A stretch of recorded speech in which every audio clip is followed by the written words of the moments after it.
Hey, welcome to the Bizarro Zone with yours truly, Bizarro. I know it's always been Yu-Gi-Oh product or content for a while, and instead lately I've been getting into other games and just like stuff like God of War recently. Lately, the new recent game from 2018, God of War, with Kratos and his son Atreus, there were some questions or things that people would say in the comments, or one that I thought of myself that I don't think can be that I don't think people have understanding from. So, for example, I'm going to talk about my thoughts on the new game coming up later this year, God of War Ragnarok, because we know it's coming. Santa Monica Studios implied that there's not going to be a third game. This is it. Ragnarok is in this game. The world's going to end. Everybody's going to reveal themselves who need to be revealed, like Odin, Thor. We can physically see them. And they're all going to die. And whoever survives, survives. But we know darn well not many are going to survive, just like the regular thing. Then I'm going to ask a question about Freya specifically, and just some things, just some plot holes I noticed. But first, let me go to Ragnarok near the end. So, first of all, if you remember the game files, or not the game files, like the audio between Freya and Kratos, every now and then, Freya calls him Kratos. But here's the thing. No one in these lands really knew of his name that were still alive. Mimir found out who he was later on in Helheim. And I'm not sure there's a way for for Freya to know that knowledge, specifically if Mimir doesn't know. Because, yeah, she can bewitch Mimir to not reveal Baldur's weakness, because he found out. And that's why he says his lines, Baldur's invulnerable to all threats, physical or magical, or however that line goes. There's a plot hole within that, a loophole with that, I feel. But I'll get to that in a second. Because the thing is, for the most part, Mimir doesn't even know who he is. He can tell he's a god, and he knows his son's one as well, because he's been with gods long enough. That's how most of the gods know that this guy's strong, but don't know how strong. That's how Freya and Odin would have known that. You know? So, okay. Fair enough. But, I don't know how Freya would have been able to know his name, because there wasn't really given much information to Freya, because he's very selective on who he talks to and gives information. Hell, even Atreus didn't know anything, because he didn't want him to follow the same path as him by understanding what's going on. But in order for him to get better from the sickness, he had to tell the boy what's wrong. Why things are so difficult as they are. But yeah, I don't feel like there's a way Freya could have known. Because even Mimir for a long time didn't know until they're leaving Helheim back to Midgard. He finds out, he remembers who he is. And he's like, so that's who you are. I mean, yeah, Tyr knew. But the thing is, we didn't see Tyr physically, but we knew in the treasure room that there were relics from the Greek pantheon, including a vase or a vase? I forget how to pronounce it. But some ceramic that actually had his identity on it, like some images on him. And then visions of Helheim, but he didn't know who he was. Atreus didn't know who he was at all, but only Mimir and Kratos really knew between each other what's really going on. Next, that's the first thing I didn't realize, or one thing I didn't quite understand. Second, he couldn't feel any pain, but yet he could take wounds on his body, but then it heals after a while, to show he's not going down easy. But here's the thing, if you tried killing him in a way that would be painless, would it still kill him? Because he is invulnerable to all threats, physical or magical. But what happens if he doesn't consider it a threat, and it would be painless whether he could feel or not? Would that still count? Because, for example, if he was asleep and you just chopped off his head real quick, I'm pretty sure he can't just regenerate. And he can take lacerations to his body from the axe in the very first round, and he just heals up magically if he can focus on it. But if you sneak up on him and you just chop his head off real quick, I seriously think that the spell technically would no longer work in that sense, you know? Because he's invulnerable to all threats, physical or magical. Meaning he can't be harmed by those types of threats. Doesn't mean he can't be killed by them. Yeah, he can't smell, he can't taste. And he can't be harmed by it. But it doesn't specifically says he can't be killed. But if it was worded, he's invulnerable from, he cannot be killed by any threat, physical or if he can't be killed by any threat, physical or magical, then it would make more sense on how he's still standing after his neck was snapped, and how he was in Helheim. I mean, yeah, Odin couldn't survive that cold, but I'm pretty sure it'd be very difficult for him to get back to Midgard without a Bifrost, because they were going to go straight to Asgard when Baldur kidnapped Atreus. He then changed the location to Helheim, like, okay, we're going to go here, and then get back to the travel room, back to Midgard, and run away. So it depends. Like, and then finally, my last thing I want to bring up is this. Over time, if people have certain questions they want me to address in the games, or just a game theory, or just stuff in general, my thoughts, go ahead. But anyway, many people, since we now know, well, we've known for a while, that Thor is going to take on Kratos. Many people are trying to debate who's going to kill whom. Many people are thinking Kratos is going to beat the shit out of Thor, something. Otherwise, I, of the very small few, feel that it's going to be a tie. And here's why.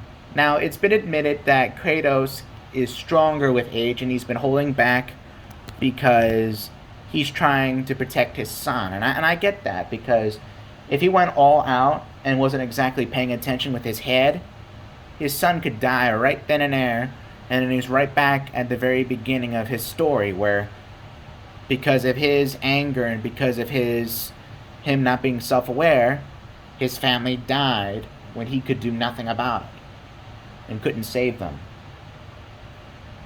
So, yeah, he had to hold back a little, which is kind of cool that he's also trying to not be so hot-headed with his son. He's like, yeah, I'm a father now. I now have a chance to do so I need to take it. And he's like, still a kid. He needs to learn better, but he's still a kid. Which I'm kind of glad he's starting to get better at these things.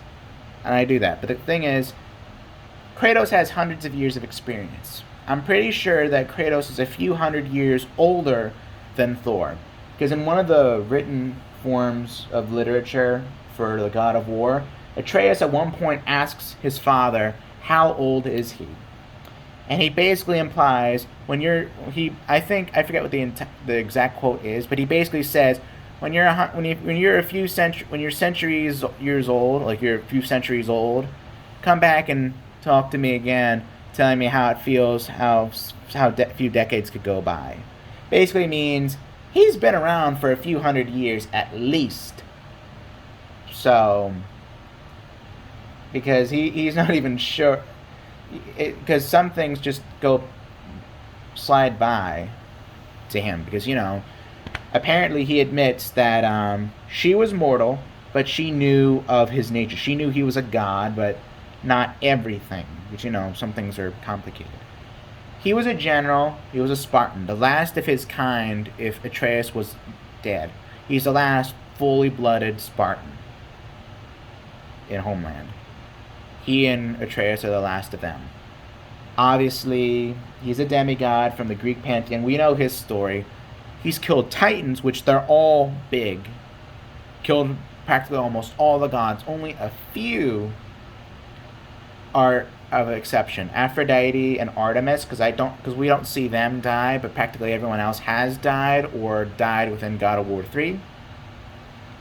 Most of humanity and the monsters were wiped away or killed because of the plagues brought around the systems. But hope was dispersed to whomever would survive, and they get to build off later on. But Thor managed, the thing is, Kratos also has a lot of training and experience with multiple types of weapons, from spears to gauntlets to axes, to blades, to swords, just about anything you can think of. I don't think he's been able to handle a hammer, but I'm pretty sure he's able to handle it because, yeah, he's incredibly strong, fast, smart. A lot of gods need this to survive, especially the important ones. He's got years of experience, led people, and he's died several times, come back. Most of that because of a curse on him while he was on the land. Now that those gods are dead and that land can't really hold him anymore, he goes off to a new land so the spell can no longer touch him. So that means when he dies for real. There's no coming back from it. But I feel he has more experience because he managed to kill gods, killed giants, like colossals. Yeah, Thor killed giants, but here's the thing. Atreus mentions that not all of them, like on the most part, most of them aren't meant to be big as in like Colossus. You know? It's just the name of a species, you know, like elves or dwarves or anything like that. Doesn't exactly mean their size. But there's few exceptions to that. Like, for example, Fenrir, Jormungandr, World Serpent. By the way, those two I just listed are related to Kratos and his son, for obvious reasons, for those who know the lore.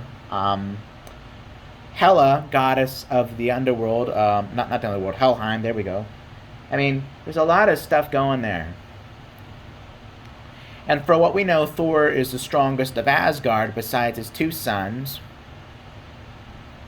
Those two are now dead, so Thor is the only really big heavy hitter that could actually do some damage to Kratos in a brawl. The others would have to use magic and knowledge against Kratos, but he's been around for a long time, will make it difficult. And I said, the only thing that would ever slow him down is because Kratos has something to lose.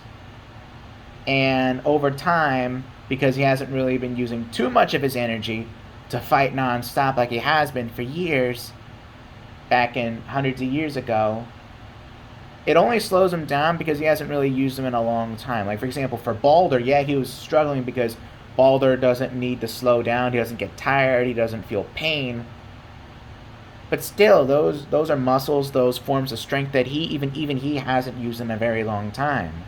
So it's like, well, I gotta get back into this again. But with Thor, he's a demigod as well because he's half giant, which Mimir admits right away.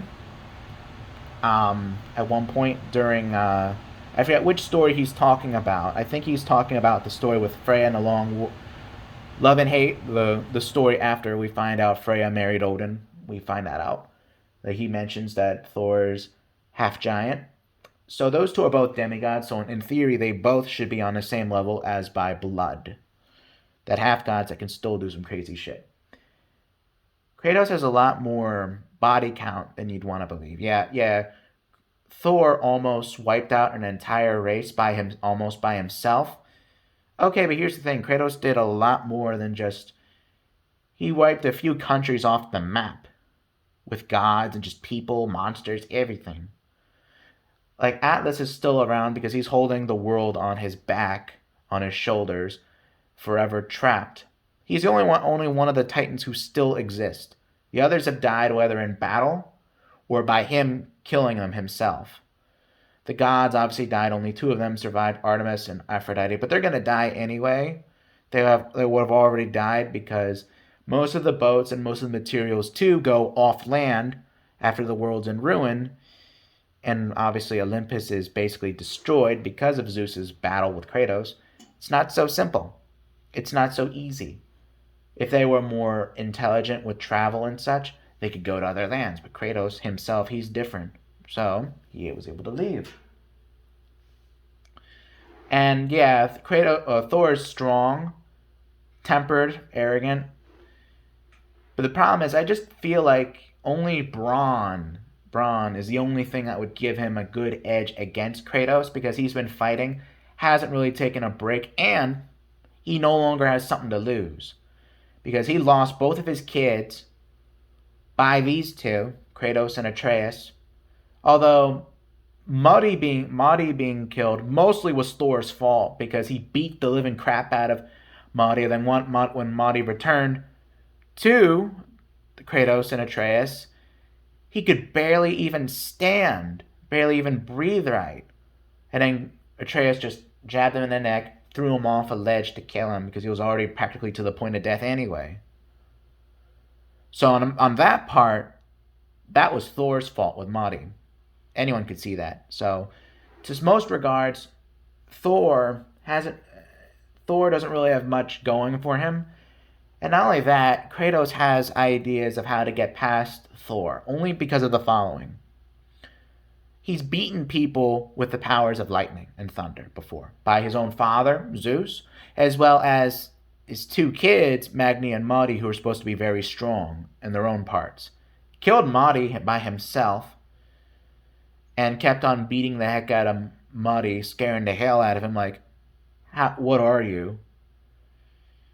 So he's got a good idea of how to deal with gods with lightning abilities or weapons with such remark, as well as just regular weapons in general that he's used to.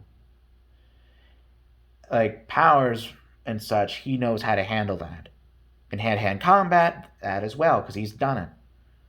The only thing he'd have to worry about is Thor's hammer, because he hasn't really investigated Thor's hammer, knows how it really works.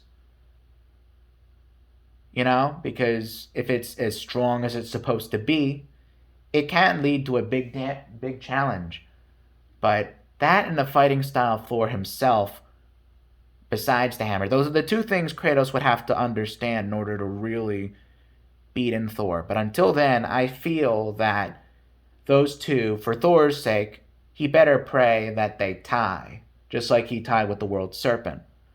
Because the world serpent was sent back in time before his own birth, and it's like, okay, whoop-de-doo, I'm still here. You didn't kill me. And he had to leave and return to Odin empty-handed because he couldn't kill the serpent.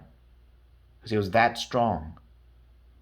Some people thought it was one hit. No, it was a battle, not, and it was, and he said it ended in a stalemate, meaning they both couldn't beat each other. So, if the grandchild of Kratos couldn't be beaten by Thor, Kratos has a very good chance. Kratos can't be beaten by Thor, but I'm not sure if Thor can be beaten by Kratos. Like, I feel like it's going to be a power dynamic that needs to be adjusted in order for Thor to be killed.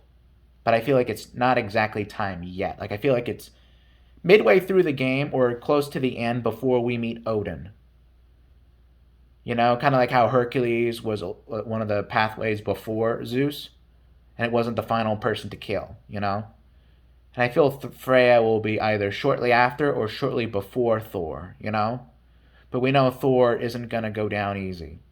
And I feel like it's going to be a good fight. But whether you want to argue with me or agree with me, with those reasons to be painted on the floor, painted on this video, I feel that Kratos and Thor will, at least for some time,